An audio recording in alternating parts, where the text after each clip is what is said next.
Paging Aitken Robertson to courtroom number 2. The jury is back with a verdict.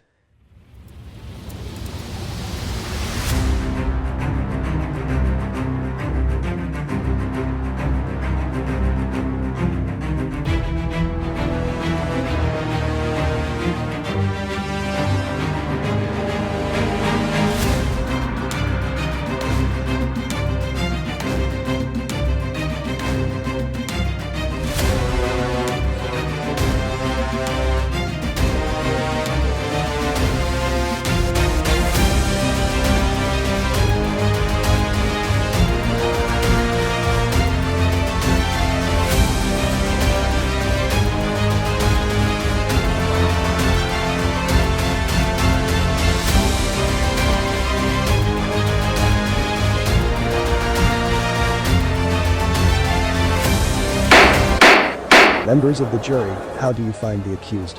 Guilty or not guilty? Not guilty on all accounts, Your Honor.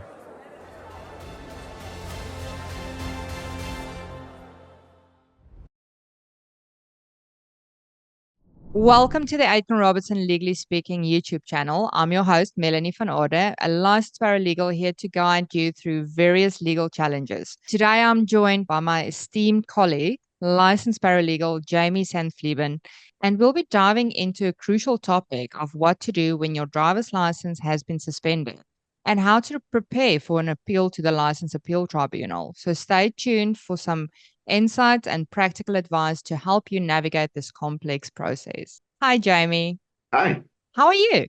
I'm super great. Thanks for organizing this. Well, it's my pleasure. So, Jamie, what do our viewers need to know with regards to filing an appeal at the LAT? Well, they've started out, if they're watching this, they're on the right track because this happens to many, many people, and almost all of them have never heard of it before when it happens to them. Some sort of medical suspension. Perhaps they had an incident that led them to an emergency room, a regular visit to their family practitioner. Perhaps something out of the ordinary has happened that caused either a visit from a social worker, a mental health care worker, a police officer, and they find themselves with a suspended license for mysterious reasons that they just say medical reasons. Sometimes the MTO will give you very specifically the medical reason you are suspended. However, sometimes they do not, and they leave it kind of nebulous and mysterious, as I said. So what we want to talk about today is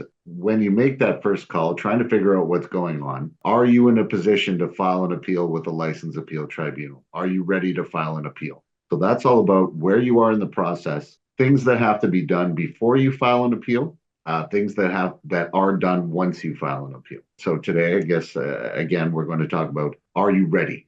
If find yourself with a medically suspended license, are you ready to file an appeal, or where are you in the process? It can be kind of hard to determine where you are in the process because sometimes I'll start even back further. You end up, as I said, in an emergency room or at your medical practitioner or some sort of mental health or medical practitioner. They tell you that for one reason or another, they are going to recommend to the MTO that your license is suspended. And that language is important because a lot of doctors will put it that I have suspended your license or I am going to suspend your license. This is a little misleading because no doctor suspends license. The only body that has the power to do that is, of course, the MTO and the court. But we're not talking about that in this case. The MTO suspends the license based on a report they may get from a mental health practitioner or a medical practitioner or some of the other individuals I talked about. But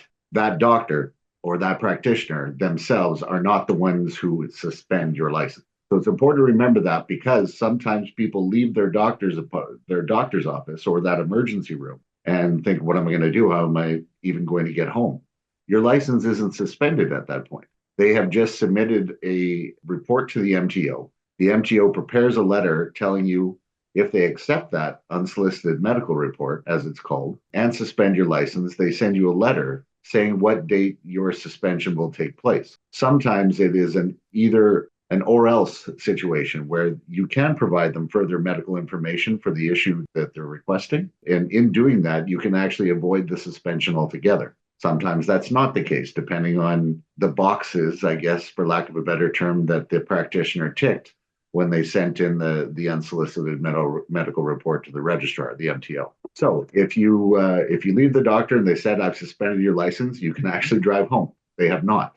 They've sent a report to the MTO. The MTO will suspend you. In that process, the MTO is going to send you a very detailed letter, sometimes detailed into what condition they think you have. Other times, as I said, it's a very sort of over umbrella term of you have a medical condition that we think will affect your ability to safely operate a car. So take this form, and sometimes the forms will correspond to the specificity of the report. They'll take this report of seizure disorder assessment form, or diabetes and hypoglycemic awareness or unawareness assessment form, or your arrhythmic atraxia, as it's called in some cases where people have a pacemaker. Or it could just say medical report. And that's all it says. And you take it to a doctor, and from there, the MTO plans to learn a little bit more about the condition that caused anything they see as for you to be possibly your ability to safely operate a car would be affected. So if you just received that letter, or you just left that doctor's office and you call me, you are actually not yet in a position to file the appeal, because you haven't yet done what the MTO has asked. You can file an appeal. We can take the retainer where I can get all your details and I can send it all in the proper form to the License Appeal Tribunal. However, their first question is going to be, did you fill out the forms that the MTO wanted you to fill out before you filed this appeal? And if your answer is no, you're going to have to do that anyway. So that's the first thing you do, no matter, and I know it can be a tough pill to swallow, because in many cases, there's a feeling of inherent unfairness to all this, and I would never argue with that. But the more you argue with it and kind of rail against it, you're wasting your time. You should do exactly what the MTO has asked. Get in to see a practitioner as quickly as possible. Some people have that challenge of not having a family practitioner they can see right away. And we'll talk about that either later or in further episodes of this. But if you have filled out everything the MTO has asked, and they get back to you and saying, thank you, but your license remains suspended, then you are in a better position to file an appeal with the License Appeal Tribunal. You'll have satisfied everything the MTO said that they wanted you to do in order to consider reinstating. They have said, thank you for doing it, but we're not reinstating you. So now, of course, you can escalate the issue to the License Appeal Tribunal in the format of an appeal, and the MTO will present their evidence, you'll present yours, and the tribunal will decide. There's a lot more to that process too, but today we're just focusing on whether or not someone is ready at some point to file an appeal. Well, thank you so much, Jamie, for all the information. And thank you to everyone else for joining us today on the Legally Speaking Aitken Robertson YouTube channel. So don't forget to like, subscribe, and hit that notification bell so you never miss another video. Until next time, stay informed, stay engaged, and take care. Thank you for tuning in to Legally Speaking, proudly brought to you by Aitken Robertson Criminal Defence. We represent clients facing criminal charges all over Ontario, providing you with legal support and dedicated advocacy. If you enjoyed this episode and want to see more content, please like and subscribe to our channel. For more information, visit our website. We also offer free books on various types of criminal charges, which you can request on our website or by using the QR codes on your screen now. For legal assistance, call us today or visit our website to request a meeting with one of our experienced lawyers or licensed paralegals. Thank you for watching, and we'll see you next time on Legally Speaking.